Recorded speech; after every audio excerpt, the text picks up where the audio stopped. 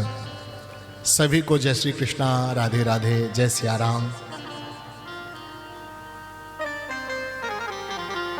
यद्यपि थोड़ी आवाज कम है, हमारे हिसाब से आपको जैसी आ रही हो, कोई बात नहीं। हम लोग थोड़ा 25 वर्ष पुराने हैं। हमारे साउंड वाले भैया ने अभी नया ही काम किया है, तो थोड़ी सी अभी कुछ आज कमियां रही, जिससे कथा भी विलंब से देर से शुरू हो सके।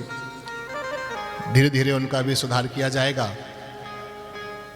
थोड़े से बॉक्स, मॉनिटर और थोड़ी सी कुछ मशीनें और बढ़ानी पड़ेगी, तो फिर जितनी आवाज़ चाहिए उतनी आवाज़ मिलेगी। अभी तबले की आवाज़ तो बिल्कुल आ ही नहीं पा रही है, और हम लोग भी बोल रहे हैं तो लग रहा है जैसे आवाज़ पकड़ रहा है माइक। तो होता है नया नया थोड़ा सा, लेकिन सब बहुत अच्छा होगा। लेकिन सबसे बढ़िया बात यह है, आप सब लोग ध्यानपूर्वक बैठे हुए हैं और बड़ी ही एकाग्रता से बैठे हुए हैं, तन्मयता पूर्वक बैठे हैं। ये बैठना भी तपस्या है। आप बैठे नहीं हैं, आपको श्री बांके बिहारी जी बैठाए हुए हैं, आपको राधा रानी बिठाए हुए हैं, और आपको देख करके मेरे को ऐसा लग रहा है जैसे प्रभु ने आपको अपनी गोद में बिठा रखा है, ठाकुर जी ने आपको अपनी गोद में लिया हुआ है। यद्यपि आज सुबह 10 बजे से ही आप लोग तैयार होकर के बैठे हुए हैं। भोजन व्यवस्था में भी थोड़ी सी कमी हुई, क्योंकि आइडिया नहीं था लोगों को कि सब लोग एक साथ में आएंगे, तो हलवाइयों को थोड़ी सी मिस्टेक हुई उनसे, लेकिन कोई बात नहीं, थोड़ा थोड़ा जलपान हो गया। उनको लगा था कि थोड़े थोड़े लोग आएंगे और जैसे शादी ब्याह में होता है तो हम 10-10, 5-5 लोगों को खिलाते रहेंगे। उन्हें पता नहीं था कि ये भागवत का भंडारा है। उन्हें भी मालूम पड़ गया होगा, आगे से सावधान रहेंगे। अब शादियों में तो 2-4 लोग आए, 2-4 लोग गए, चलता रहता है। भागवत जी का तो भंडारा भैया एक साथ में होता है। खूब बढ़िया आप लोग कलश यात्रा लेकर के चले, धूमधाम से मस्ती से झूमते नाचते गाते हुए। और मैं कल बांके बिहारी जी से बोल करके आया था कि बिहारी जी कलश यात्रा में मौसम बहुत बढ़िया रहना चाहिए। तो सुबह से ही बढ़िया धूप निकली हुई थी, और ये बात हमने रजनी जी को पहले ही बता दी थी। हमने कहा था आप चिंता ना करिए, कल कहा था मैंने, कहा आज का मौसम नहीं, आप कल का देखना। और तो आप लोगों ने पूरे उत्साह के साथ में, पूरे आनंद के साथ में कलश यात्रा को संपादित किया। थोड़े ही समय में हमें आपको कथा के अंदर भी प्रवेश कराना है, तो आइए। जब भागवत महापुराण की कथा सुनते हैं तो सबसे पहले भागवत के महात्म्य को सुनते हैं।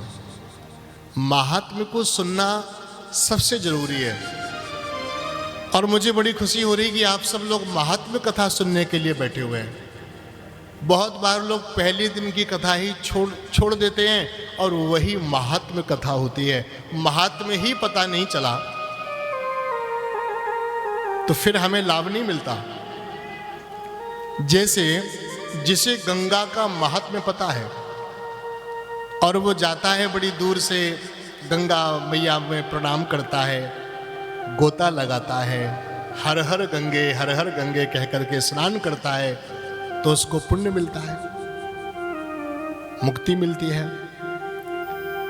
और वहीं गंगा में एक कछुआ सारी जिंदगी पड़ा रहता है, मछली सारी जिंदगी रहती है, तो क्या उसको भी पुण्य मिल रहा है? नहीं मिल रहा। गंगा में वो भी है, गंगा में हम भी हैं, आप भी हैं, आपको पुण्य मिल रहा है, उस मछली को पुण्य नहीं मिल रहा। क्यों नहीं मिल रहा? क्योंकि उस मछली को गंगा का महात्म्य पता नहीं है कि मैं जिसमें पड़ी हुई हूं ये मां भगवती गंगा है, जिनकी एक बूंद जल से जीव वैकुंठ को पा लेता है। उसको ही खबर नहीं है। यदि उस मछली को ये खबर हो जाए कि मैं उस गंगा में पड़ी हुई हूं, इसकी तो एक बूंद हमें मुक्त कर देने वाली है, तो सच मानिए यह जानने मात्र से वह मछली भी वैकुंठ चली जाए। आप कथा के महात्म को श्रवण करिए। इस कथा के महात्म की बड़ी महिमा है। मेडिकल में दवाइयां बहुत होती हैं और वो सभी रोगों को ठीक करने वाली हैं, लेकिन जब कोई अनुभवी डॉक्टर, कोई वैद्य से आप पूछते हैं कि इसमें आंख की दवा कौन सी है, कान में दर्द की दवा कौन सी है, पेट में दर्द की दवा कौन सी है, तो भले ही घर में मेडिकल हो और हमें दवाइयों के बारे में खबर नहीं है, तो लाख दवाइयां पड़ी रहे, कोई खा सकते हैं क्या? किसी को दे भी नहीं सकते। लेकिन जिसे उसके बारे में नॉलेज है कि ये दवा इसमें काम करती है, दवा इसमें काम करती है, तो उन्हीं में से वो एक टैबलेट निकाल के देगा और सामने वाले को तत्काल आराम मिल जाता है। पेट दर्द ठीक हो गया, किसी का सर दर्द ठीक हो गया, तो वो उसको महात्म्य पता है। तो ऐसे ही भागवत कथा का महात्म्य अवश्य सुनना चाहिए। सच्चिदानंद रूपाय विश्वोत्पत्त्यादि हेतवे तापत्रय विनाशाय श्री कृष्णाय वयं नुमः। भागवत महात्म्य का पहला श्लोक है और मैं बहुत बार कहा करता हूं, ये भागवत का द्वार है। आप श्लोक नहीं सुन रहे हैं, आप भागवत में प्रवेश कर रहे हैं। ये भागवत का द्वार है। सच्चिदानंद रूपाय, अर्थात जो इस कथा में प्रवेश करेगा वह सतचित आनंदमय हो जाएगा। बोलो राधे राधे। सतचित आनंदमय हो जाएगा जो इस कथा को सुनेगा। सच्चिदानंद रूपाय, और उसको अपना सतचित आनंदमय रूप की खबर हो जाएगी, उसे अपने स्वरूप का ज्ञान हो जाएगा। अभी जो हम लोग शीशे में देखते हैं, आईने में देखते हैं, दर्पण में जो देखते हैं, उसको समझते हैं कि ये हमारा रूप है। वस्तुतः वो हमारा रूप नहीं है, वो हमारे शरीर का रूप है। जो हमारा रूप है वो तो हमने देखा ही नहीं, वो तो कोई संत कृपा करे, कोई गुरु कृपा करे, कभी गोविंद कृपा करे, तभी तो हम उस रूप को जान पाएंगे। अभी हमने जिस रूप को देखा है वो शरीर का रूप है। गो गोचर जहां लग मन जाई, सो सब माया जानहु भाई। ये रूप नहीं है, ये तो माया है। स्वरूप जो होता है वो कभी बदलता नहीं है। स्वरूप हमेशा एक सा रहता है और रूप हमेशा बदलता रहता है।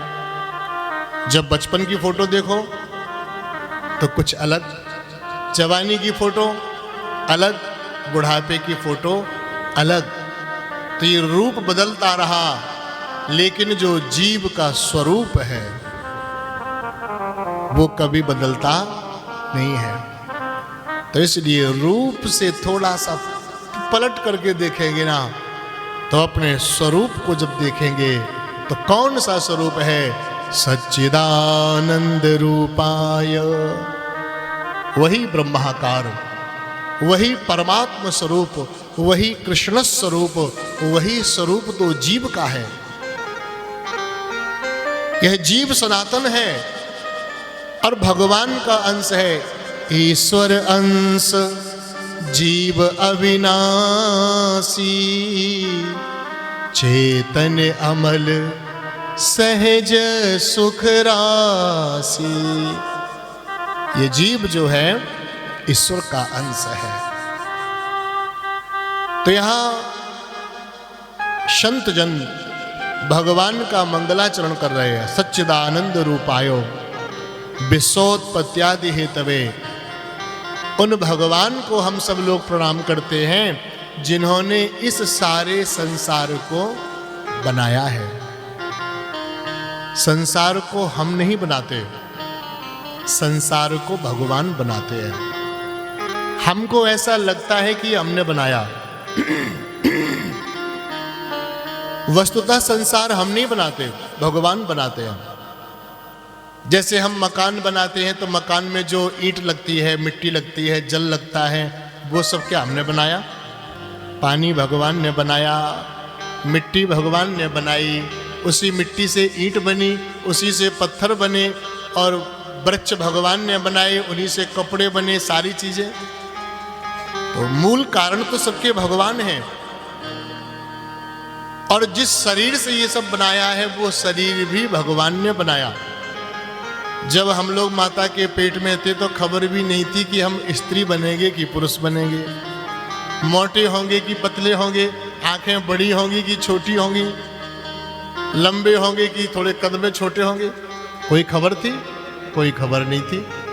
बनाने वाले ने बना दिया था। फिर आपने आकर के शीशा देखा, अरे हम तो ऐसे हैं। तो हम स्वयं नहीं बने हुए हैं, परमात्मा ने बनाया है। विश्वोत्पत्त्यादि हेतवे, और वही इस संसार को चला रहे हैं। हम सब तो उनके हाथ के खिलौने हैं। ईश्वरः सर्वभूतानां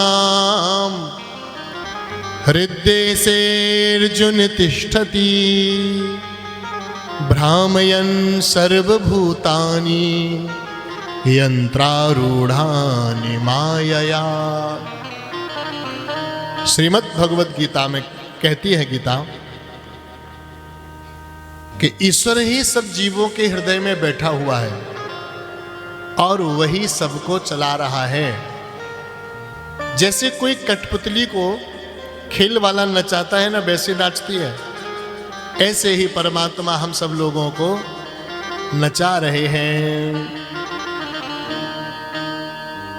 तो तापत्रय विनाशाय, उन परमात्मा की जो शरण लेता है भगवान उनके सारे दुखों को मिटा देते हैं। आदि दैविक, आदि भौतिक, आध्यात्मिक, किसी भी प्रकार का ताप हो, कष्ट हो, वो सब मिट जाता है। सूत जी महाराज नैमिषारण्य की पावन भूमि में 18 पुराणों की कथा सुना रहे हैं। सौनकादि ऋषि उस कथा को श्रवण कर रहे हैं। नैमिषे सूतमासीनम अभिवाद्य महामतिम कथामृत रसास्वाद कुशलः सौनको ब्रवीत। नैमिषारण्य की पावन भूमि में सूत जी महाराज बैठे हैं। सौनकादि ऋषि सामने विराजमान हैं। 88,000 ऋषि बैठे हुए हैं और उनकी ओर से प्रतिनिधि बनकर के बैठे हैं श्री सौनक जी महाराज।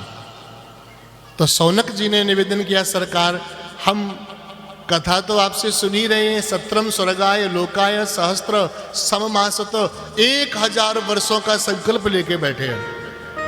आप कथा सुना रहे हैं, लेकिन हमें अब कथा नहीं सुननी है, हमें कथाओं का सार सुनना है।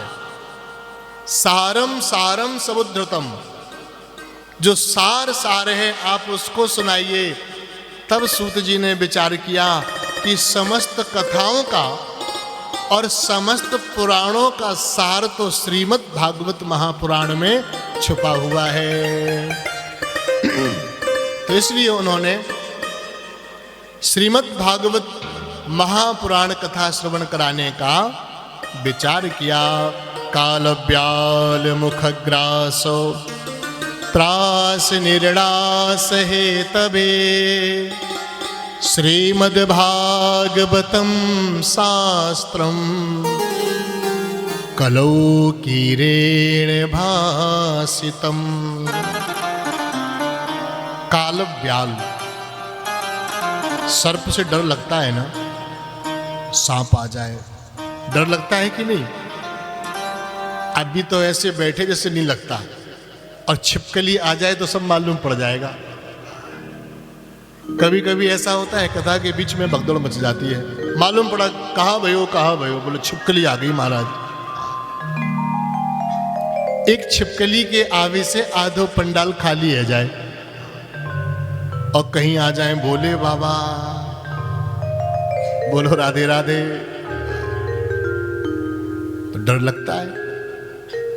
कालम व्याल मुख ग्रासो, तो ये तो छोटा सर्प है, इससे भी बड़ा सर्प है, उसका नाम है काल, मृत्यु।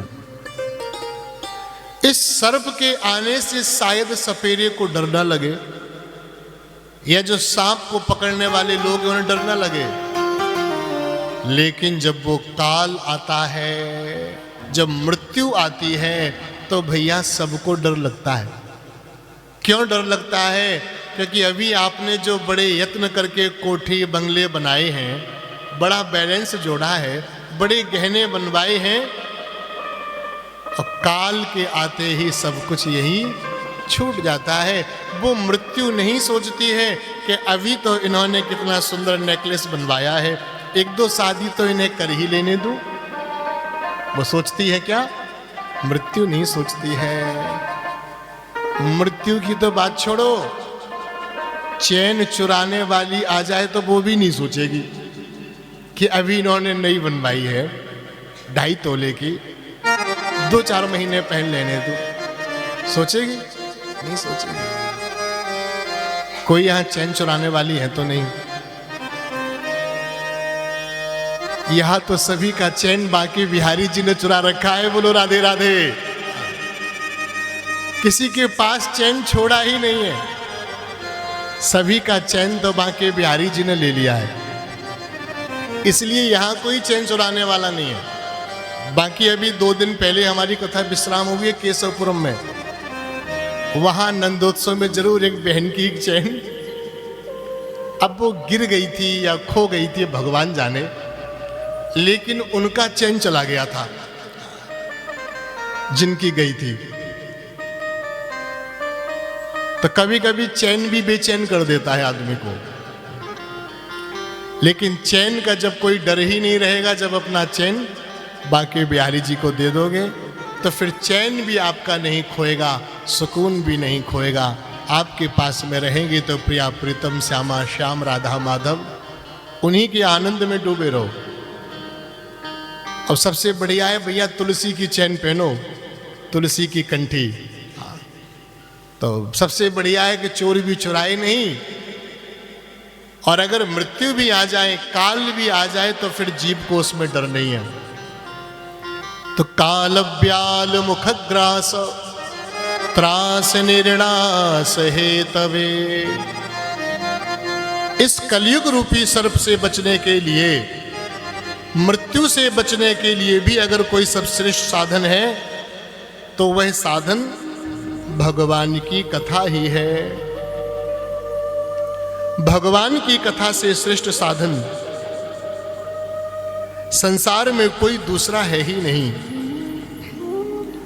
विद्या मित्रम प्रवासेषु, शास्त्र का वचन है, विद्या मित्रम प्रवासेषु भार्या मित्रम गृहेषु च व्याधिस्तस्यौषधं मित्रम धर्मो मित्रम मृतस्य च। संत जन क्या कहते हैं, शास्त्र क्या कहते हैं कि विद्या मित्रम प्रवासेषु, आप परदेश में जामे तो वहां विद्या, आपका ज्ञान आपका मित्र है। यदि आपने कुछ पढ़ाई की है, MBA किया है, MCA किया है, MTech किया है, तो आप किसी भी देश में चले जाएं, वहां आपको बढ़िया जॉब मिल जाएगी, ठाट बाट से आप रहने लग जाएंगे। तो विद्या मित्रम प्रवासेषु, यदि आपके पास में विद्या है तो आपको कहीं भी संकट मिलने वाला नहीं है, हर जगह सुविधा मिलेगी। भार्या मित्रम गृहेषु च, घर में मित्र कौन है? घर में मित्र है पत्नी, बोलो राधे राधे। आधे लोग तो घर में ही शत्रु बना लेते हैं, तो फिर चैन कैसे मिले? भार्या मित्रम गृहेषु च, घर में पत्नी मित्र है, वही आपके जीवन की तकलीफों को, संकटों को सबको दूर कर देगी। ऑफिस से आएंगी ठंडाते हुए, घर में आती जो गर्मा गर्म कॉफी बनी, और साथ में 8-10 तले हुए काजू, तो बताओ आनंद हुआ कि नहीं?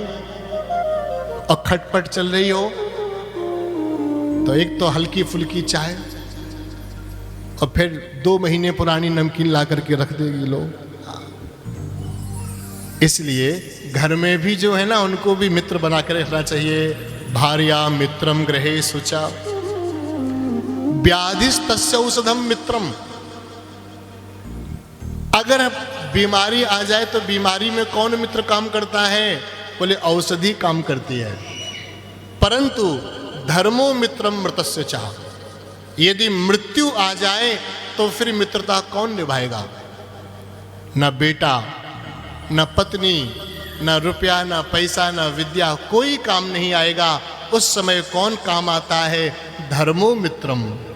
आपके द्वारा किया हुआ धर्म ये मृत्यु के समय काम आता है, अंत समय में यही काम आता है। बोलो बांके बिहारी लाल की जय हो। तो धर्मो मित्रम मृतस्य चा, अंत समय में जो हमारा मित्र है वह धर्म ही है। तो इसलिए धर्म हमारे जीवन में बने रहना चाहिए।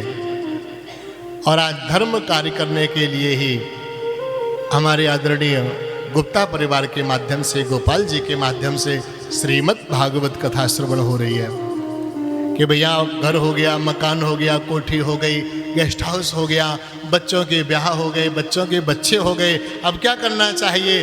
बोले अब भागवत कथा श्रवण करनी चाहिए। इससे बड़ा जीवन में कोई लाभ नहीं है। हीरे मोती गहने कुछ काम आने वाले नहीं हैं, कोठी बंगले कुछ काम आने वाले नहीं हैं। आप रहेंगे नहीं रहेंगे, आपके बच्चे उन कोठियों में रहेंगे या कोई दूसरी कोठी बनाएंगे, कोई खबर नहीं। लेकिन जो आपने अपने हाथों से दान किया है, जो पुण्य किया है, जो भगवान की सेवा की है, अंत समय में यही हमारे साथ जाता है। और यदि हमारा अगला जन्म हो किसी कारणवश, तो फिर आज के किए हुए पुण्य कर्म ही हमारा प्रारब्ध बन करके अगले जन्म में आ जाते हैं। तो सूत जी महाराज शौनकादि ऋषियों को भागवत कथा सुनाते हुए कहते हैं कि एक बार की बात सुनो। देव ऋषि नारद जी, उनके मन में विचार आया कि चलो मैं थोड़ा मृत्यु लोक में घूम करके आऊं। जिस लोक में हम लोग बैठे हैं इसका नाम मृत्यु लोक है। अभी आप जाकर के देखो किसी बड़े अस्पताल में, वहां 2-4 डेड बॉडी पैक हो रही होंगी। शमशान घाट पर जाओगे, वहां चिताएं जल रही होंगी। ये मृत्यु लोक है। यहां प्रतिपल प्रतिक्षण मृत्यु जीव को घेरे रहती है, इसलिए इसका नाम मृत्यु लोक है। तो देव ऋषि नारद जी ने कहा चलो मृत्यु लोक में थोड़ा दर्शन करके हमें यहाँ आए। तो पुष्करम चा प्रयागम चा काशीम गोदावरीम तथा हरिक क्षेत्रम कुरुक्षेत्रम श्रीरंगम सेतु बंधनम, बहुत सारे तीर्थों में गए, परंतु कहीं भी देव ऋषि नारद के मन को संतोष नहीं मिला। न मनस संतोष कारकम। देखो थोड़ा थोड़ा धर्म कर्म तो सब जगह होगा तीर्थों में। पुष्कर गए, प्रयाग गए, काशी गए, गोदावरी गए, परंतु नारद जी को उतना धर्म कर्म से प्रेम नहीं है जितना उनको भगवान की भक्ति से प्रेम है, जितना उनको भगवान के भजन से प्रेम है, जितना उनको भगवान के नाम से प्रेम है। तो जब नारद जी वृंदावन धाम पधारे, तो जब वह वृंदावन आए तो फिर वहां पर उनको बड़ा ही सुंदर भगवान की भजन का आनंद मिला, भक्ति के दर्शन किए। क्योंकि वृंदावन में भक्ति का वास है। तो वृंदावन में आते ही नारद जी के मन को तो बड़ा सुख मिला, सुकून मिला, मन आनंद से भरा। लेकिन वृंदावन में भी भक्ति महारानी दुखी। क्यों दुखी? भक्ति विचार कर रही थी कि देखो जब मैं वृंदावन नहीं आई थी तो मैं बूढ़ी थी, अब वृंदावन में आने के बाद मैं तो जवान हो गई, बच्चे बूढ़े हो गए। ज्ञान और वैराग्य ये दो बेटे हैं भक्ति के।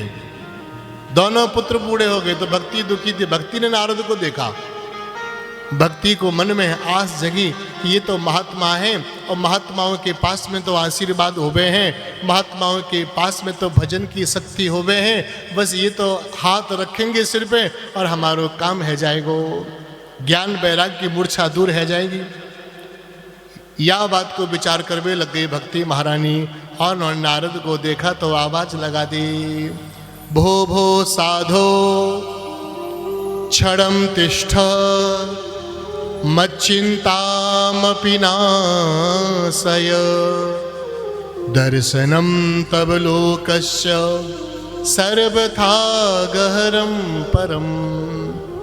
महाराज, ये मेरे दो बेटे हैं ज्ञान और वैराग्य, इनकी मूर्छा कैसे दूर होगी, आप इनका उपाय करें। जब से मैं वृंदावन आई हूं तब से दोनों बूढ़े हैं। कारण क्या था कि वृंदावन धाम में भक्ति की तो बड़ी महिमा है, लेकिन ज्ञान और वैराग्य की उतनी महिमा नहीं है। ज्ञान वैराग्य जहां करत मजूरी, तो उनको उतना आदर नहीं दिया है, क्योंकि यहाँ तो प्रेम को आदर मिला। वृंदावन में तो भाव की पूजा है, वृंदावन में तो प्रेम की पूजा है, वृंदावन में भक्ति की पूजा है। ज्ञान और वैराग्य, अयम आत्मा परब्रह्म, इस जीवो सनातनः तत्त्वमसि सोहम, उसका उतना महत्व नहीं, भक्ति की भूमि है। तो ज्ञान वैराग्य बूढ़े हो गए, भक्ति दुखी हुई। तब नारद जी ने बहुत प्रयास किया, गीता का पाठ किया, वेदों का पाठ किया, लेकिन ज्ञान वैराग्य नहीं जगे। नारद जी गए बद्रिकाश्रम, बद्रीनाथ धाम, सनकादि ऋषियों से मुलाकात की और सनकादि ऋषियों ने कहा कि देखो नारद, यदि तुम चाहते हो ज्ञान और वैराग्य को जगाना तो उसके लिए तो एक ही साधन है, वो है भागवत कथा। कथा सुनो, ज्ञान और वैराग्य जग जाएंगे। कारण भागवत में ऐसी शक्ति क्या है? बोले देखो, भागवत के श्रवण करने से सोया हुआ ज्ञान जग जाता है, सोया हुआ वैराग्य जग जाता है। बस शर्त एक है, ज्ञान और वैराग्य तो जग जाएंगे, परंतु शर्त क्या है? शर्त यह है कि आप मत सो जाना। बोलो राधे राधे। भगवान की कथा होती है तो बड़ों बड़ों को नींद आ जाती है, तो ज्ञान वैराग्य जगे कहां से जब हम ही नहीं जग पा रहे हैं? हम ही सो जाएंगे तो फिर ज्ञान वैराग्य कैसे जगेंगे? इसलिए बड़े सावधान होकर के जागते रहना। इसीलिए कहा गया है कि कम खाओ, ऐसा करो वैसा। तो इसीलिए ज्यादा खा लेंगे तो फिर नींद आएगी, खाने को कम मिलेगा तो फिर नींद नहीं आएगी। तो इसलिए, और ज्यादा खा लिया तो फिर जमुहाई झपकी आएगी ना। तो कहने का मतलब सावधान रहना है, कहीं हमें नींद ना आ जाए। तो बोले भागवत कथा सुनो, यदि तुम्हारे में ये कथा बैठ गई तो ज्ञान वैराग्य जग जाएंगे।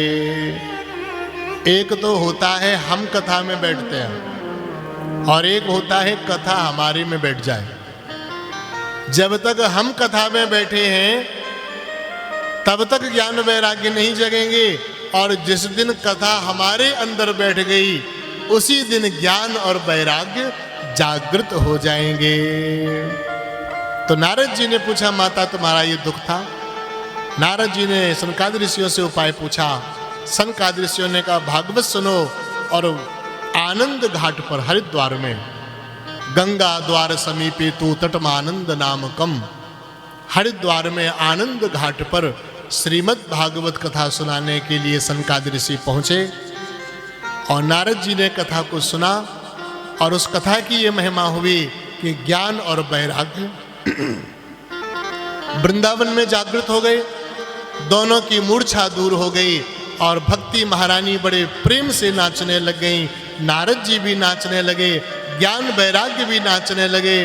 भैया भक्ति की महिमा ही ऐसी है तो हम लोग क्यों ना नाचे? कैसे ना इतराऊं रे बरसाना मिला है। आइए बड़े भाव से, थोड़ी आपको आवाज कम आ रही होगी, हमें भी बहुत ताकत से बोलना पड़ रहा है, लेकिन थोड़ा काम चल जाएगा, क्योंकि कोई संगीत से थोड़ी नाचना तो भाव से है, तो इसलिए बड़े भाव से मस्ती से। कैसे ना इतराऊं रे बरसाना मिला है, कैसे ना इतराऊं रे बरसाना मिला है। कैसे ना इतराऊं रे बरसाना मिला है। कैसे ना इतराऊं रे बरसाना मिला है। बरसाना मिला है, बरसाना मिला है, बरसाना मिला है, बरसाना मिला है। बरसाना मिला है, बरसाना मिला है, बरसाना मिला है, बरसाना मिला है। कैसे ना इतराऊं रे बरसाना मिला है। कैसे ना इतराऊं रे बरसाना मिला है। जय हो दोनों हाथ उठा करके तालियों की सेवा करते हुए हरि बोल। राधे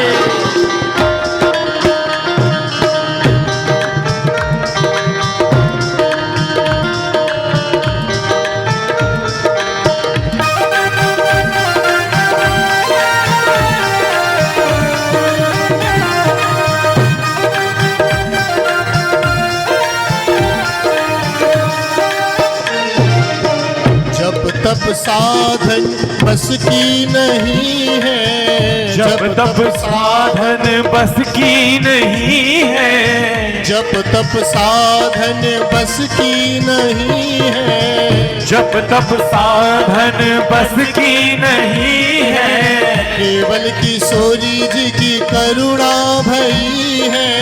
केवल किशोरी जी की करुणा भई है। करुणा भई है, करुणा भई हाँ करुणा भई है, करुणा भई है। रोम रोम ये खिला है, बरसाना मिला है।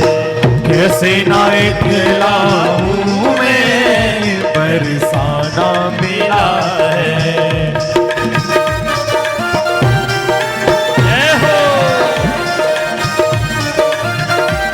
दोनों हाथ उठा के तालियां बजाते हुए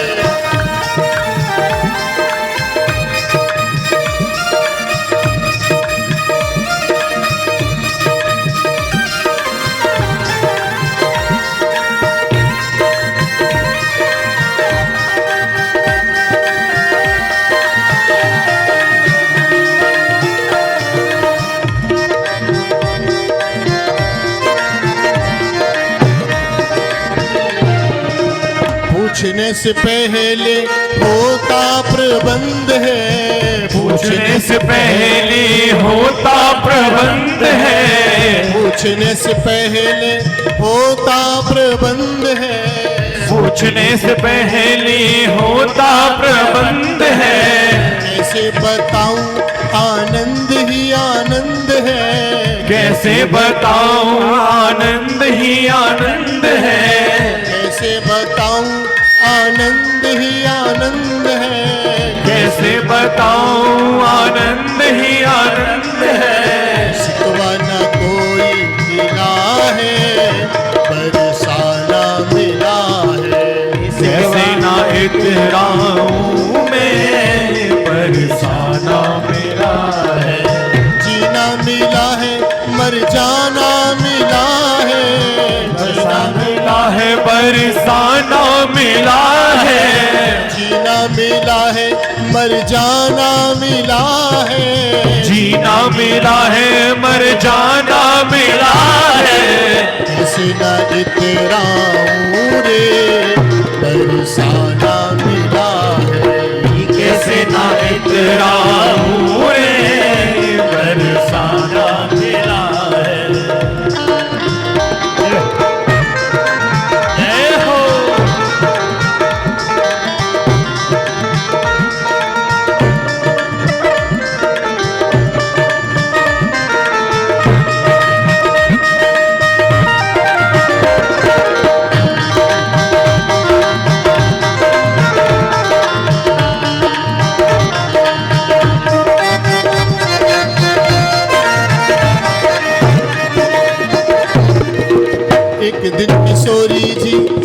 सामने आ जाएगी। एक दिन किशोरी जी सामने आ जाएगी। राधा राधा कह के मेरी सांस रुक जाएगी। राधा राधा कहते मेरी सांस रुक जाएगी। सांस रुक जाएगी। हाँ सांस रुक जाएगी। जीवन का ये सिलसिला है, बरसाना मिला है। कैसे ना इतराऊं रे, बरसाना मिला है। कैसे ना इतराऊं रे, बरसाना मिला है। कैसे ना इतराऊं रे, बरसाना मिला है। बरसाना मिला है, बरसाना मिला है। बरसाना मिला है, बरसाना मिला है। बरसाना मिला है, बरसाना मिला है। बरसाना मिला है, बरसाना मिला है। एक बार दोनों हाथ उठा करके बोलिए। देखो पीछे वालों ने हाथ नहीं उठाए, लगता वहां तक मेरी आवाज नहीं पहुंच रही है। दोनों हाथ उठा करके तालियां बजाते बड़े भाव से कहिए, कैसे ना इतराऊं मैं, बरसाना मिला है। कैसे ना इतराऊं मैं, बरसाना मिला है। कैसे ना इतराऊं मैं, बरसाना मिला है। कैसे ना इतराऊं मैं, बरसाना मिला है। कैसे ना इतराऊं मैं, बरसाना मिला है।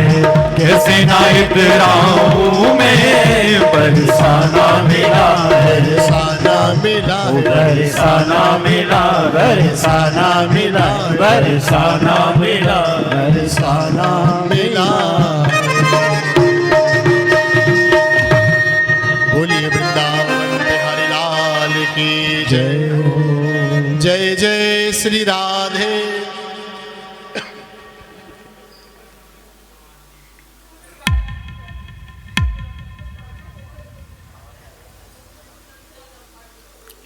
तो भैया भक्ति का दुख दूर हुआ, ज्ञान और वैराग्य जगे। एक बात यहां और समझ लीजिए, यदि ज्ञान सोया है, वैराग्य सोया है, तो भक्ति कभी सुखी नहीं होती।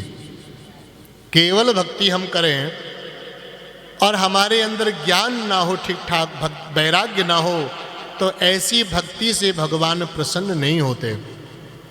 भक्ति को भी सुख नहीं मिलता। भक्ति सुखी तब होती है जब हमारे हृदय में ज्ञान भी जगा हुआ हो और वैराग्य भी जगा हो। ये भक्ति की दो आंखें हैं। यदि आंख ही बंद हो तो इसको अंध भक्ति कहा जाता है। अंध भक्ति श्रेष्ठ नहीं है। ज्ञान पूर्वक भक्ति की जाए, वैराग्य पूर्वक भक्ति की जाए तो वह भक्ति श्रेष्ठ है। नहीं हम तुलसी की माला भी पहन लें और राधा राधा नाम भी जपें और ठेके पे खड़े होके बोतल भी खरीद रहे हो, तो ऐसी भक्ति बढ़िया नहीं है। भक्ति हो तो फिर भक्ति ही हो। फिर संसार के विषयों के पीछे हमें नहीं भागना है, संसार के रसों के पीछे नहीं भागना। नारद जी ने पूछा, सूत वो सनकादिक ऋषियों से कहा, भगवान इस कथा के सुनने से और किस किस का कल्याण होता है? ये मानवा पाप कृतस्तु सर्वदा सदा दुराचार रता विमार्ग गाह। कोई कैसा भी पापी हो, कैसा भी क्रोधी हो, कामी हो, लोभी हो, कैसा भी मोही हो, यदि वह भगवान की कथा को श्रद्धा पूर्वक श्रवण करवे लग जाए है तो ये भागवत कथा वाकोहु उद्धार कर देवे है। ये मानवा पाप कृतस्तु सर्वदा। मानव से सहज में ही पाप होते रहते हैं। हम पांव रखते हैं ना जमीन पे तो भी कुछ जीव मर जाते हैं। डिटॉल डाल के आप पोछा लगाते हैं तो भी कोई जीव मर जाता है। श्वास लेते हैं तो भी कोई जीव मर जाते हैं। तो मनुष्य से कुछ ना कुछ पाप गलतियां होती हैं, लेकिन जो भगवान की कथा को श्रद्धा से श्रवण करता है, भगवान उसके समस्त पाप समाप्त कर देते हैं। किसी कोई बहुत क्रोधी हो, भगवान की कथा सुनते सुनते उसके हृदय से क्रोध समाप्त हो जाता है। किसी के मन में लोभ हो, भगवान की कथा को श्रवण करके वाक्य मनते लोभ हो समाप्त है जाए है। किसी के मन में परिवार के प्रति अत्यंत मोह होवे और भगवान की कथा को श्रवण करे हैं तो वाक्य हृदय से मोह हो समाप्त है जाए है। पहले जो अब देखो मोह समाप्त होने में क्या है, सबके ममता ताग बटोरी, मम पद मन ही बांध बरी डोरी। भगवान ने ये नहीं कहा कि तुम परिवार को छोड़ दो, बच्चों को छोड़ दो, दुकान को छोड़ दो, ये भगवान नहीं कहते हैं। अभी मोह क्या है, बच्चे हमारे हैं, घर हमारी है, दुकान हमारी है, पत्नी हमारी है, ये दौलत हमारी, ये मोह है। और जिस दिन ये हो गया ना, ये परिवार हमारे बिहारी जी का है, ये बच्चे हमारी राधा रानी के हैं, ये व्यापार हमारी किशोरी जी का है, हमारा नहीं है।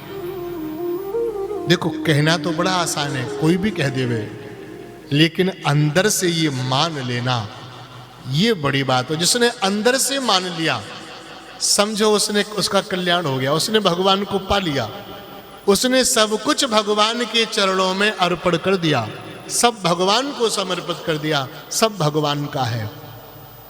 तो फिर उसको संसार में मोह नहीं रहता। तो जो कथा सुनता है उसके हृदय से क्रोध है, लोभ है, काम है, ईर्ष्या है, द्वेष है, भलाई बुराई सब उसके हृदय से समाप्त हो जाती है। केवल भगवान की भक्ति, भगवान का भजन, भगवान का ध्यान और सेवा, जो भी हम कर्म करते हैं फिर वह कर्म सेवा बन जाता है। डॉक्टर मरीज को देख रहा है, इस भावना से नहीं देख रहा है कि मैं एक कोटी और खरीद लूंगा, फिर वो सोचता है कि भगवान ने हमें जो ज्ञान दिया है हम किसी को औषधि दे करके स्वस्थ कर सकते हैं, इस भावना से देखता है। एक पिता बच्चों के लिए पैसे कमाता है, वो इसलिए नहीं कमा रहा है कि हमारे बच्चे हैं, फिर वो इसलिए कमाता है ये बच्चे ठाकुर जी ने हमको दिए हैं और इनकी जिम्मेदारी अभी हमारे ऊपर है। और जब वह बच्चे स्वयं से कमाने लग जाए तो फिर अपने को क्या करना चाहिए, फिर अपने को दोनों हाथों से दान पुण्य करना चाहिए। जब बच्चे कमाने लायक हो गए हैं तो फिर बहुत जोड़ने के चक्कर में ना पड़े। इस मामले में चिड़िया और पशु पक्षी हम लोगों से सुखी है।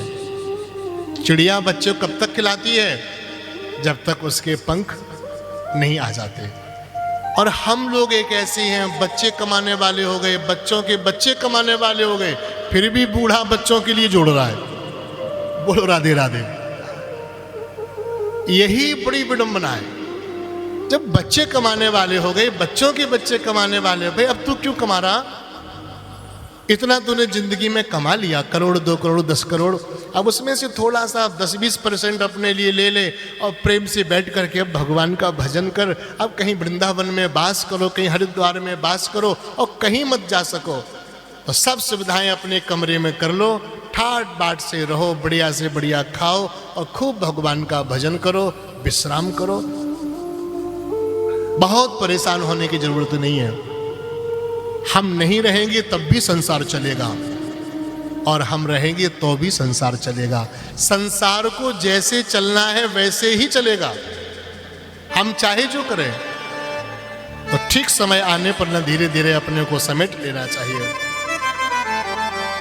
तो कथा सुनाई कि धुंधकारी जैसा एक पापी व्यक्ति भी भगवान की कथा से तर गया था। कैसे तर गया? उसने तो जिंदे में भी कथा नहीं सुनी थी। जिंदे में कथा सुन लेता तो भी बड़ी बात थी, उसने तो मरने के बाद कथा सुनी तो भी मुक्त हो गया।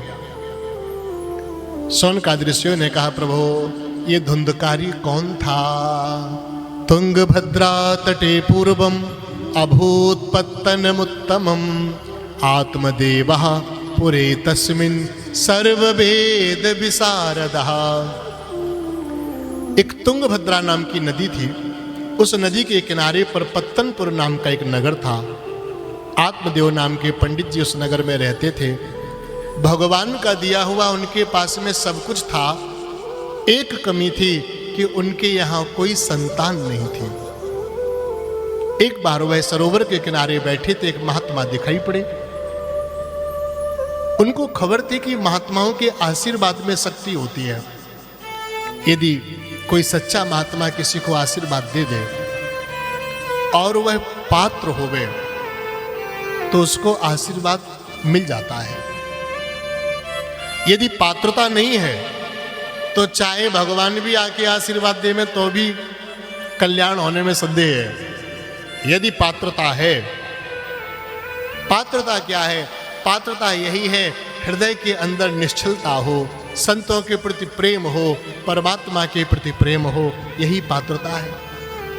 आत्मदेव ने महात्मा के चरण पकड़ लिए, कहा महाराज आपकी कृपा से हमारे घर में कोई कमी नहीं है, एक संतान का अभाव है।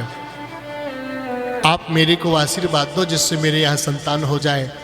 महात्मा त्रिकालदर्शी थे, मस्तक देखा तो लिखा था सप्त जन्मावधि पुत्रो नहीं बचा नहीं बचा।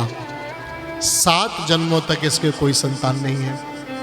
पुत्रो ना पिबा पुत्री, ना बेटा ना बेटी, एक जन्म नहीं 7 जन्म तक। महात्मा ने समझाया, प्यारे बच्चों के चक्कर में क्यों पड़े हो? बोले महाराज बच्चे बुढ़ापे में सेवा करेंगे। बुढ़ापे में कौन सेवा करेगा? बच्चे ही तो करते हैं। महात्मा जी बोले इस गलत फहमी मत रहना। बड़े संस्कारी बच्चे हुए, बड़े अच्छे बच्चे हुए तो ही सेवा करते हैं। लायक बच्चे होंगे तभी तो सेवा करेंगे। और बच्चे कहीं हुए नालायक, बोलो राधे राधे, तो सेवा करेंगे? शाम होते ही पी करके घर में घुसेंगे तो सेवा नहीं करेंगे। और नालायक हुए तो भैया क्या करेंगे? बोले आपसे बात ही नहीं करेंगे, सीधे पत्नी के कमरे में चले जाएंगे। माँ बाप बैठे हैं बेचारे, उनसे कोई राम राम नहीं, आशीर्वाद नहीं, राधे राधे नहीं, चुपचाप आ रहे हैं, अपने बच्चों के कमरे में चले गए। तो ये भी श्रेष्ठ नहीं। अच्छा, कभी कभी ज्यादा लायक बच्चे भी खतरनाक, बोलो राधे राधे। देखो नालायक तो नालायक होते ही हैं, कुछ करते धरते नहीं है, वो नालायक है। और ज्यादा लायक हो जाए बच्चे, चले जाए अमेरिका ब्रिटेन, तो ऐसे लायक भी किस काम की? बुढ़ापा अकेले ही कट रहा है। उससे तो वो नालायक भी ठीक है, कम से कम उसके बच्चे तो खिला रहे हो गोद में। ऐसा लायक बच्चा हो गया, विदेश चला गया, परदेश चला गया, 5-5 साल तक आवे नहीं, मरने के बाद मालूम पड़ा 2 महीने पीछे आया। तो कहने का मतलब लायक वो हैं, चाहे देश में रहे चाहे परदेश में रहे, घर में रहे चाहे बाहर रहे, जो अपने माता पिता की सेवा करे, जो अपने माता पिता को याद रखे, जो सदैव उनके हित का चिंतन करे, वही संतान लायक है। केवल ये नहीं कि बेटा डॉक्टर हो गया, सीए हो गया, कलेक्टर हो गया, उससे लायक नहीं होना। क्योंकि हमारे यहाँ लायक वो है जो मातृदेवो भवः, पितृदेवो भवः, आचार्य देवो भवः, जो माता पिता गुरु को परमात्मा समझे, ऐसे बच्चे को हमारे यहाँ लायक बच्चा कहा जाता है। तो मैं बहुत बार कहा करता हूँ, भैया ये देश संतों की भूमि है। ये देश, इस भूमि में बड़े बड़े महान संत हुए हैं, महान लोग हुए हैं, महान देशभक्त हुए हैं, बड़े बड़े दानी हुए हैं, बड़े बड़े भक्त हुए हैं। उनकी ये भूमि है। हम अपने बच्चों को सेंटा बना देते हैं। हमें बच्चों को सेंटा नहीं बनाना है, हमें तो बच्चों को सूर, कबीर, रहीम, रसखान जैसा भगवान का भक्त बनाना है, जो आप भी अपना उद्धार करे और 21 पीढ़ियों का भी अपना उद्धार करे। ऐसा भक्त हमारे घर में जन्मे, जो माता पिता का आदर करने वाला हो, माता पिता की पूजा करने वाला हो। तो महात्मा जी ने कहा, बेटा ये जरूरी नहीं है कि संतान से सुख मिले, लेकिन महाराज हमें संतान चाहिए। एक फल दे दिया, महात्मा ने फल दिया। कहा अपनी पत्नी को जाके खिला देना, यदि उसने फल खा लिया तो 1 साल में संतान होगी। फल मिला। पत्नी का नाम है धुंधली। विचार करने लग गई, धुंधली किसका नाम है? जो काम तो करे कम और सोचे ज्यादा, वाको नाम है धुंधली। अब फल तो इसने खाया नहीं, अब ये बैठी सोच रही है, अगर मैंने इस फल को खा लिया तो पता नहीं बेटा होगा कि बेटी होगी। फिर सोचे होगा कि नहीं होगा, जिंदा होगा कि मरा। कहीं ये सोचे कि सुखदेव भगवान तो माता के गर्भ में 12 वर्ष तक रहे थे और हमारा बच्चा भी कहीं 12 साल रह गया तो। फिर सोच रही है गृह कार्यम कथम भवेत, कि घर का काम कैसे होगा। फिर सोचती है हाय जब मैं बिस्तर पे पड़ जाऊंगी महीने भर पहले मेरे से काम तो होगा नहीं, तो हमारे पतिदेव हमारी नंदों को लेकर के आ जाएंगे। ननांदा संघरित तदा, और जब नंद घर में आ जाएंगी तो सारी चाबियां उनको मिल जाएंगी और जो कुछ हमने चुरा बचा छुपा के रखा है वो सब उनकी नजर में आ जाएगा। हाय भाभी ने देखो ऐसा सुंदर हार बनवा के आ रखा है, ये देखो 4-4 चूड़ियों के सेट यहाँ रखे हैं और हमको वो हल्की सी अंगूठी देने के लिए गई थी वहां दिल्ली। तो बोलो राधे राधे। तो ननांदा संघरे तदा, पहले थोड़ा नंद लोग बुआ लोग पहले आ भी जाती थी, अब तो जमाना इतना हाईटेक हो गया कि अब बुआ भी पीछे ही आमे, अब किसी के पास में समय ही नहीं है। तो इसने बहुत विचार किया, फल नहीं खाया, पड़ोसन के घर गई, समस्या बताई तो पड़ोसन ने कहा फल अपनी गाय को खिला दे। और रही बात बच्चे की, मेरे पेट में है, 9 बच्चे हमारे घर में पहले से खेल रहे हैं, अब 10वां बेटा बेटी जो होगा वो हम तेरे को दे देंगे। वो धुंधली ने कहा ये बहुत बढ़िया, फल भी नहीं खाना पड़ेगा, बच्चे को जन्म भी नहीं देना पड़ेगा और बच्चा भी मिल जाएगा। बोली बहन फिर वो जिएगा कैसे, दूध कौन पिलाएगा? तो बगल वाली बोली कि मैं बच्चे को खिलाने के बहाने से दिन में 2 बार आया करूंगी और अपना दुग्ध पान उसको करा जाया करूंगी गोद में खिलाने के बहाने, बाकी फिर वो थोड़े दिनों में गाय का दूध पीने लग जाएगा। बोले ये भी ठीक है। ऐसा ही हुआ, बगल वाली घर में बच्चा जन्मा और रात में चुपके से उसने उसके घर भिजवा दिया, धुंधली के घर। धुंधली ने चिल्ला हल्ला मचा दिया, हाय मेरे लाला है गयो, मेरे लाला है गयो। पंडित जी सो रहे थे, खबर लगी बच्चा हो गया, बच्चा हो गया, बड़े खुश हुए, लेकिन चिंता में पड़ गए कि कल तक तो कोई खबर थी नहीं, भाई बच्चा होने से पहले थोड़ा पेट तो मालूम पड़ ही जाता है कुछ होने वाला है, मोहल्ले वालों को मालूम पड़ जाता है, पंडित जी को नहीं मालूम पड़ा। पंडित जी बोले कल तक तो कोई ऐसी बात थी नहीं और आज सीधा बच्चा हो गया। पूछा धुंधली कल तक तो तुम्हें कोई तकलीफ नहीं हुई, पेट बड़ा नहीं हुआ, कोई ऐसी बात लक्षण नहीं दिखे, सीधा बच्चा कैसे हो गया? धुंधली भी थोड़ी पड़ी थी, बोली जैसे यशोदा मैया को हो गया था वैसे ही मेरे को भी हो गया।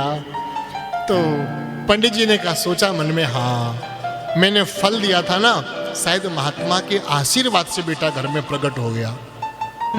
बच्चे को गोद ले लिया, जात कर्म संस्कार हुए, नामकरण संस्कार हुआ। पंडित जी तो रखना चाहते थे नाम कुछ बढ़िया ही, लेकिन माता ने नाम धुंधकारी रख दिया, माँ के नाम से मिलता जुलता। 3 महीने बाद उस गाय को भी सुंदर संतान हुई।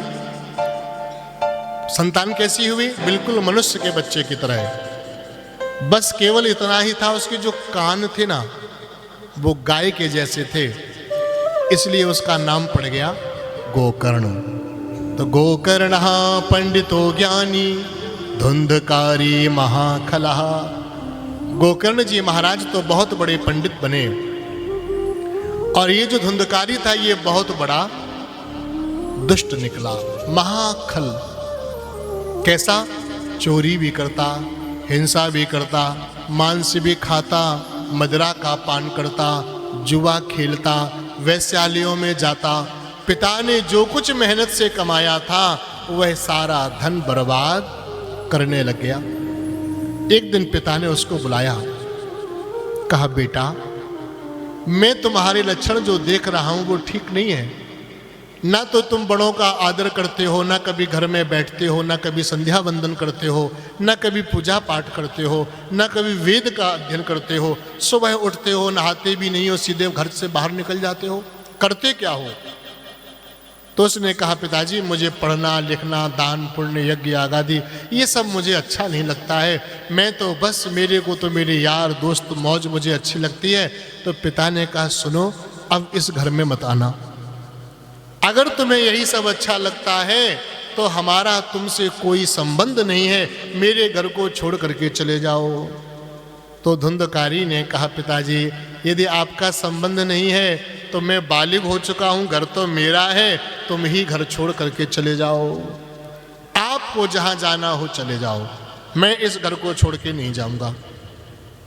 तब आत्मदेव जी ने विचार किया कि अब तो पानी सर से ऊपर चढ़ गया, मैंने तो सोचा था बेटा दुखी हो जाएगा, पांव पकड़ लेगा, कहेगा पिताजी मेरे को माफ कर दो, आज के बाद में कभी अब ऐसी कोई गलती नहीं करूंगा, लेकिन यह मूर्ख तो मुझसे ही कह रहा है कि तुम घर छोड़ के चले जाओ।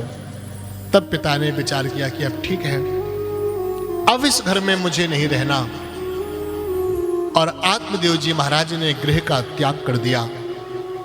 जाएं कहां, यह बात श्री गोकर्ण जी महाराज ने बतलाई। कहा पिताजी देहेस्तिमांस रुद्रे भिमतिम त्यजत्वम जाया सुता दिसदा ममताम विमुंच पश्यानिशम जगदिदम क्षणभंग निष्ठम वैराग्य राग रस को भवभक्ति निष्ठा।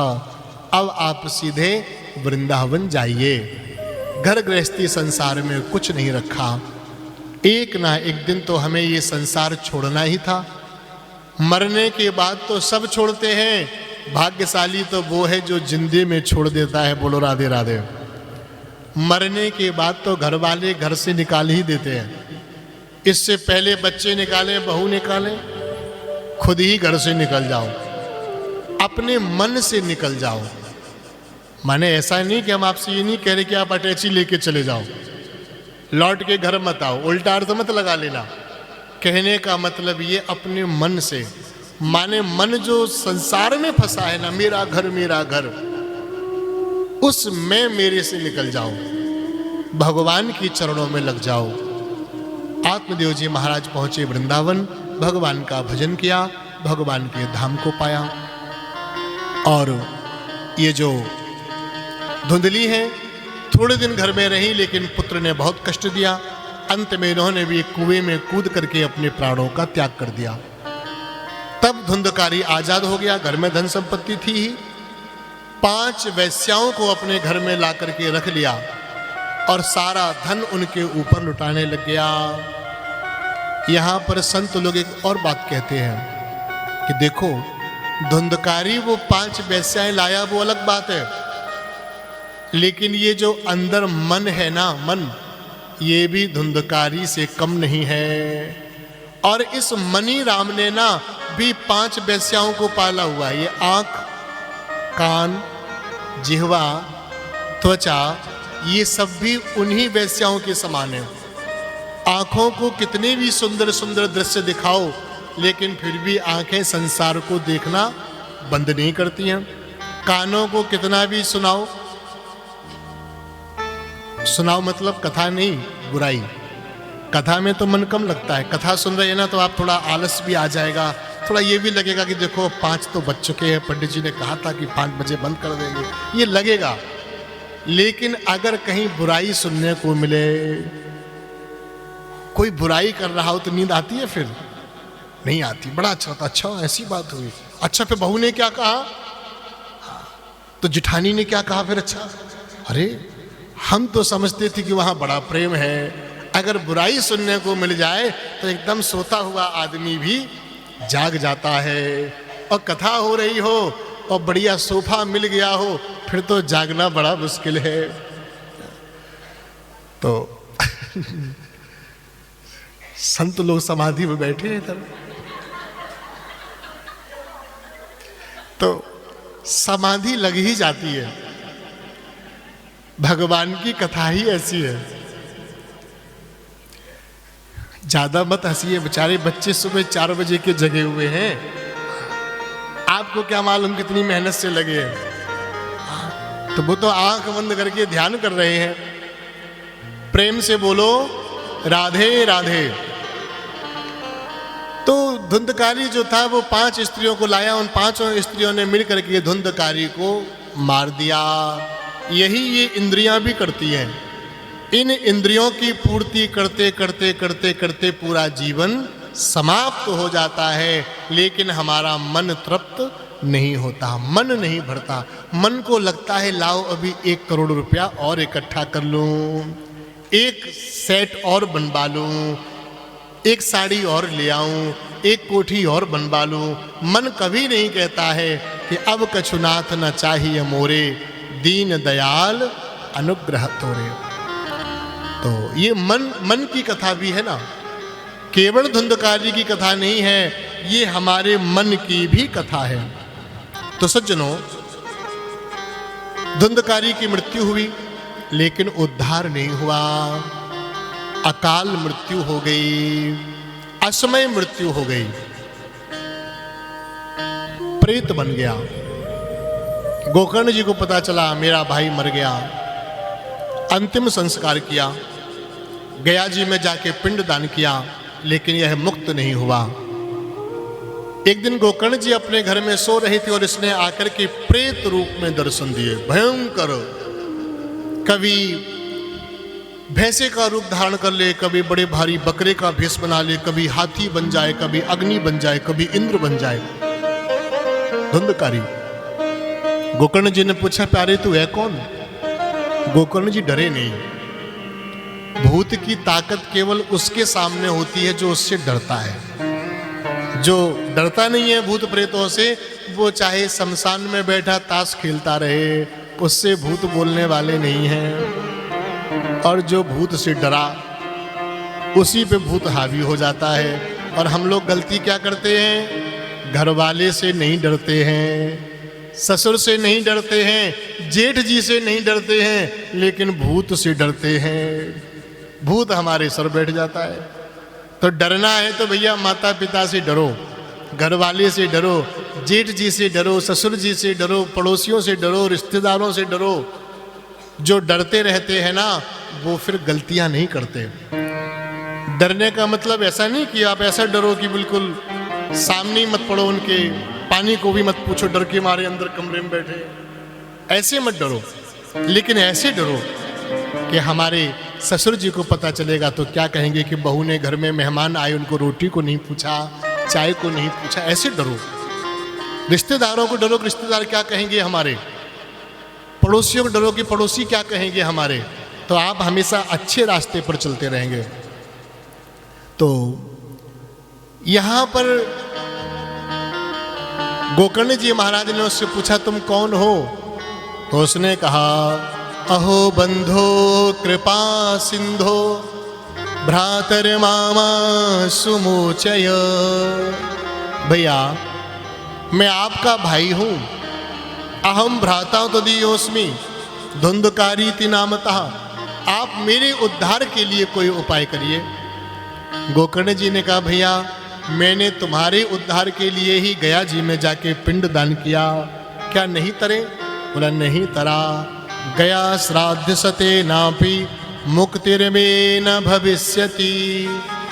गया जी में एक नहीं, दो नहीं, 100 पिंड दान करो तो भी नहीं तरूंगा। तो कैसे तरोगे? बोले, मेरे को पता नहीं है। तब गोकर्ण जी ने ध्यान लगाया, भगवान सूर्य से पूछा। तब भगवान सूर्य ने कहा, श्रीमद्भागवतान मुक्ति सप्ताहम वाचनम कुरु। आप चाहते हो अगर अपने भाई का उद्धार, तो आप उसके लिए भागवत कथा सुनाओ। श्रीमद् भागवत महापुराण सप्ताह कथा यदि तुम्हारे भाई धुंधकारी ने श्रवण की तो अवश्य ही बैकुंठ को चला जाएगा। तब तो गोकर्ण जी महाराज ने बड़ी ही सुंदर भागवत कथा की व्यवस्था बनाई। सुंदर मंडप तैयार हुआ, कलश यात्रा हुई, भागवत जी का कथा पाठ शुरू हुआ, भागवत जी की कथा प्रारंभ हुई। और जो धुंधकारी था वो 7 गांठ के बांस में आकर के बैठ गया। पहले दिन की कथा हुई तो बांस की पहली गांठ खुल गई, धुंधकारी दूसरी ग्रंथि में बैठ गया। दूसरे दिन कथा सुनी तो वह दूसरी ग्रंथि भी फट गई। तीसरे दिन तीसरी, चौथी, पांचवी, छठवीं और 7वें दिन 7वीं गांठ भी खुल जाती है और बांस के 2 टुकड़े हुए, जोर की आवाज हुई और धुंधकारी ने उसी समय दिव्य रूप धारण कर लिया। बोलो वृंदावन बिहारी लाल की जय हो। दिव्य रूप धरो जातस तुलसी दाम मंडितः। तुलसी आदि की सुंदर सुंदर मालाओं को पहन करके चतुर्भुज रूप धारण करके धुंधकारी वहां प्रकट हो गया आकाश से सुंदर सा वैकुंठ से विमान आया, उस विमान में बैठने लगा। तब गोकर्ण जी महाराज ने भगवान के पार्षदों से पूछा कि हे पार्षदों, मैंने तो जो कथा सुनाई है उस कथा को यहाँ बैठे इतने लोगों ने सुना, परंतु आप एक ही विमान क्यों लाए?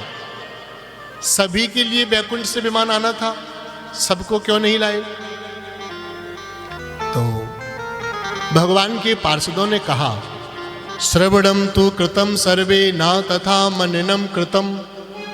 सुना तो सबने, लेकिन सभी ने कथा का मनन नहीं किया।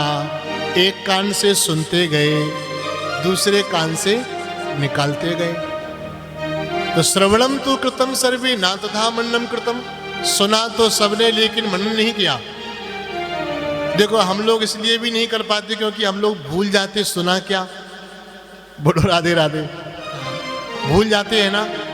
तो इसीलिए आजकल अब YouTube की सुविधा हो गई है, अगर भूल जाओ तो घर में जाकर के दोबारा से फिर सुन लेना कि आज हमने क्या सुना। कहाँ सुनने को मिलेगा? तो प्रहलाद त्रिपाठी जी महाराज YouTube चैनल पर ये कथा पूरी लाइव चलेगी, आप भी सुनिए। और जो आपके रिश्तेदार जो लोग ना आ सके हों उनको भी लिंक भेजते रहिए, ताकि वो लोग भी अपने घर में बैठे जो जहाँ है वो वहाँ से भी सुनता रहे। और बाकी आप लोग तो सुनने ही आना। क्यों? बोले देखो गंगा में नहाने का ज़्यादा फायदा होता है बजाय गंगा को टीवी में देखने से।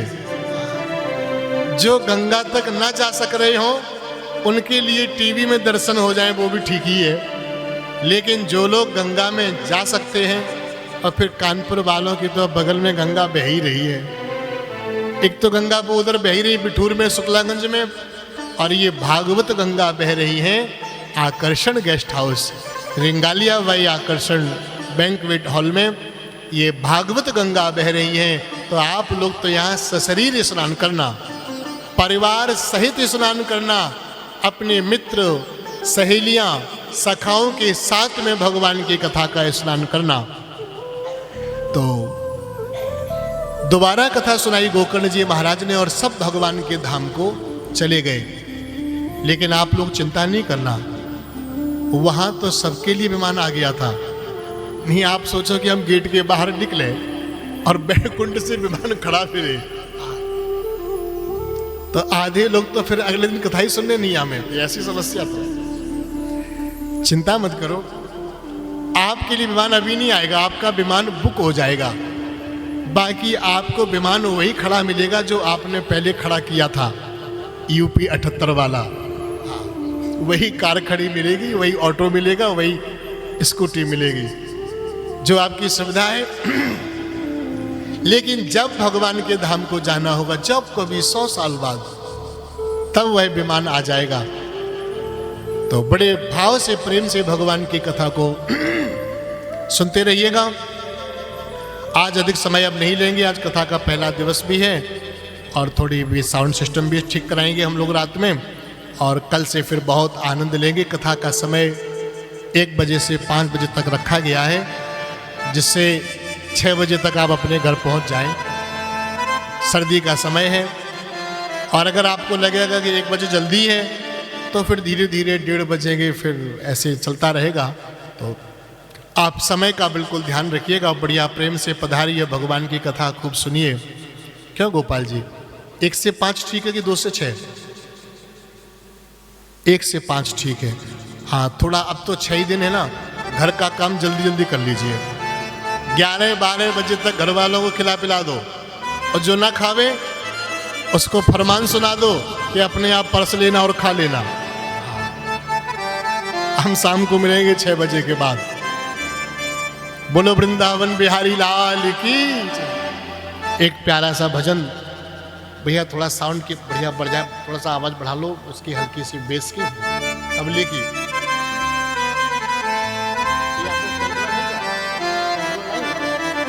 यहाँ पर है तो सैम्पलर ही चला लो फिर।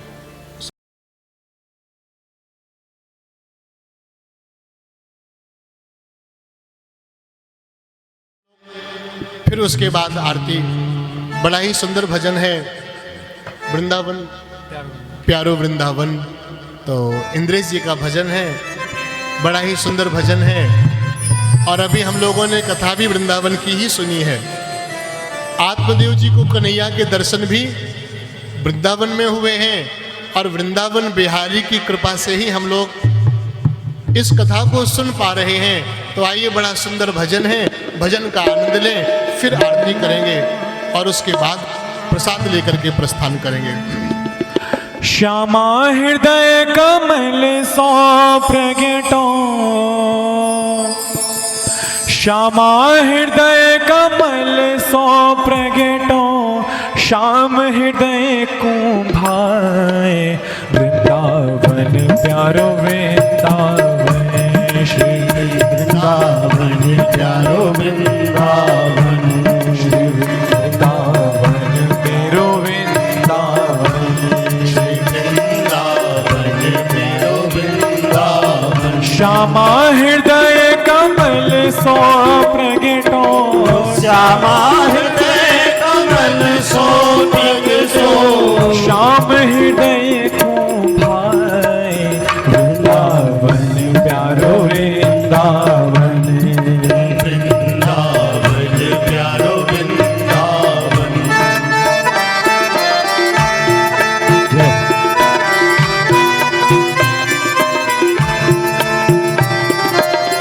सब सुख सागर रूप उजागर ब्रज वृंदावन धाम, सब सुख सागर रूप उजागर रहे वृंदावन धाम।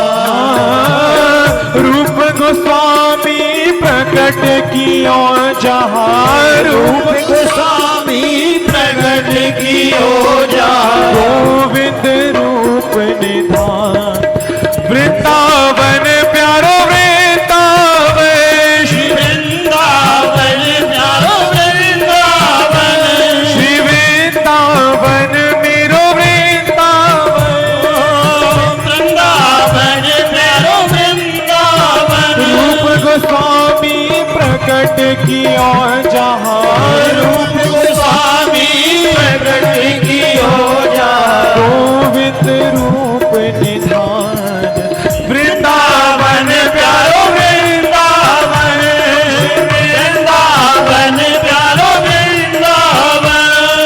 हरि बोल।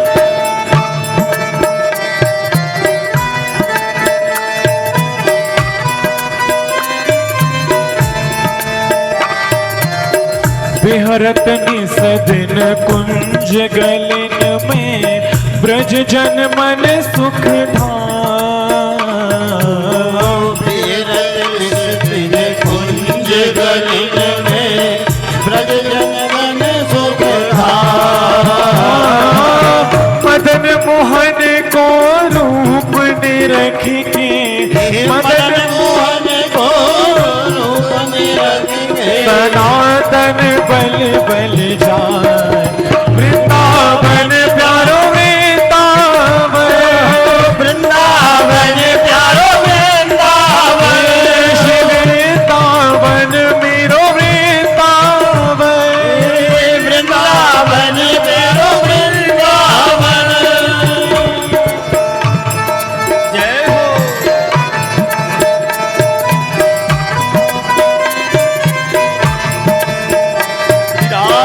गोप ग्वाल सब ही उर धारे प्यारो गोपीना,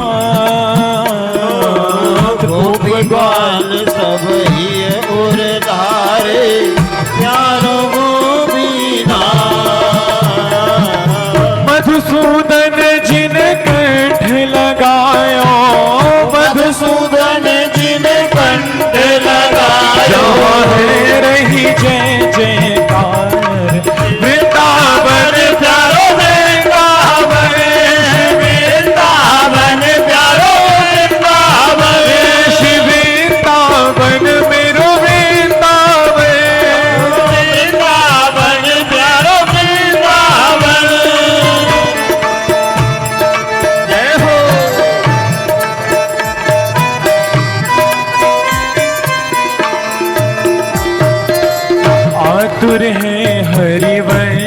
पुकारो श्री राधा राधा आतुर है हरि वंश पुकारो राधा राधा आतुर हित हरि वंश पुकारो श्री राधा राधा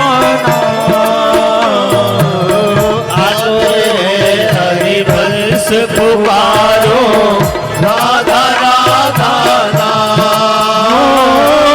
सगन कुंज यमुना तट आयो सगन कुंज यमुना तट आयो सगन कुंज यमुना तट आयो सगन कुंज यमुना तट आयो प्यारो राधा वल्लभ लाल वृंदावन प्यारो वृंदावन वृंदावन प्यारो वृंदावन श्री वृंदावन मेरो वृंदावन वृंदावन प्यारो वृंदावन ओ जय राधे राधे राधे राधे जय राधे राधे राधे राधे राधे राधे राधे राधे राधे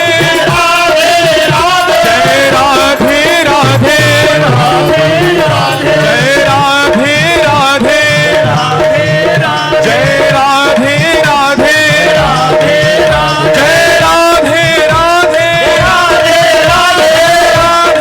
राधे राधे राधे राधे राधे जय राधे राधे जय राधे राधे जय राधे राधे जय जय श्री राधे जय जय श्री राधे जय जय श्री राधे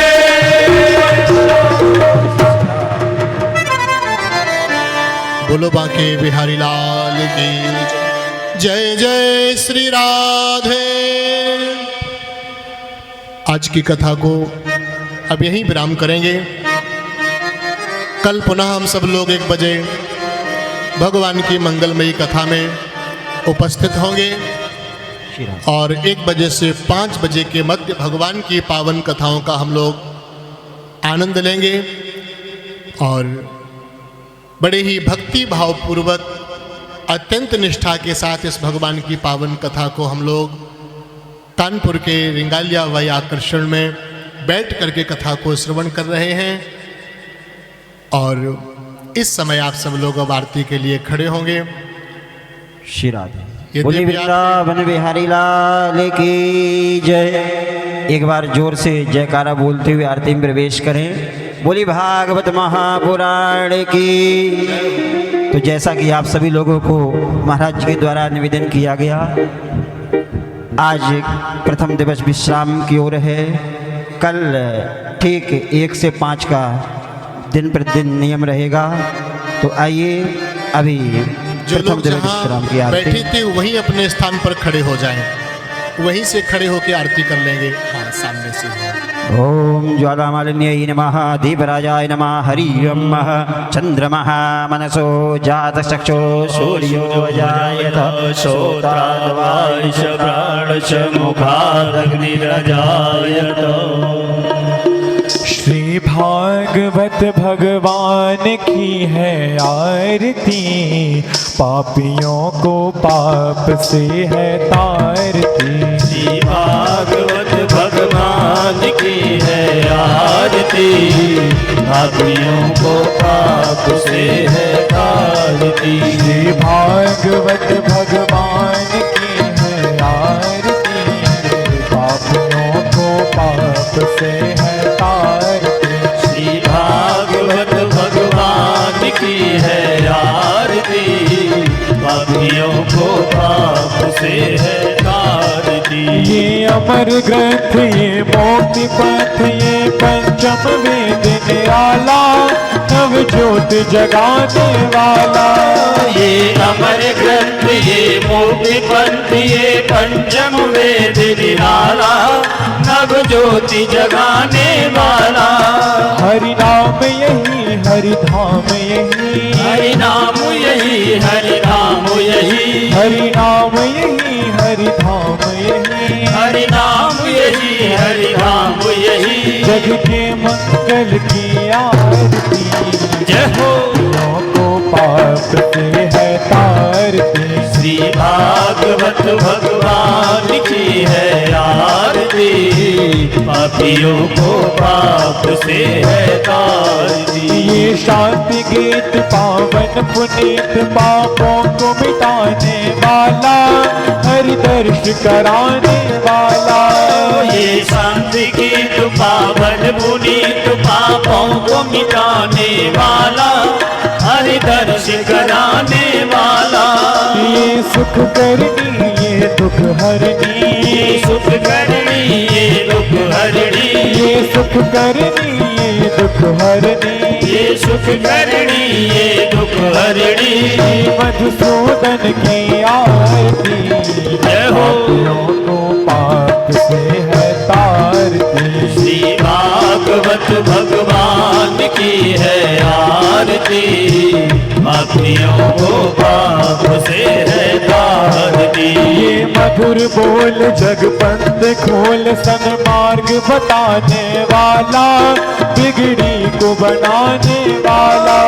ये मधुर बोल जगपंथ बोल सन्मार्ग बताने वाला, बिगड़ी को बनाने वाला। श्री राम यही घनश्याम यही, श्री राम यही घनश्याम यही, श्री कृष्ण यही बलराम यही, श्री कृष्ण यही बलराम यही। यही प्रभु महिमा की आरती, पापियों को पाप से है तारती। श्री भागवत भगवान की है आरती, पापियों को पाप से है तारती। कर्पूर गौरम करुणावतारम संसार सारम भुजगेंद्रहारम, सदा वसंतम हृदयारविंदे भवं भवानी सहितं नमामि। त्वमेव माता च पिता त्वमेव, त्वमेव बन्धु च सखा त्वमेव, त्वमेव विद्या द्रविणं त्वमेव, त्वमेव सर्वं मम देव देव। राम राम जय राजा राम, राम राम जय सीता राम। राम राम जय राजा राम, राम राम जय सीता राम। राम राम जय राजा राम, राम राम जय सीता राम। राम राम जय राजा राम, राम राम जय सीता राम। राम राम जय राजा राम, राम राम जय सीता राम। राम राम जय राजा राम, राम राम जय सीता राम। राम राम जय राजा राम, राम राम जय सीता राम। राम राम जय राजा राम, राम राम जय सीता राम। राम राम जय सीता राम, राम राम जय जय सीता राम।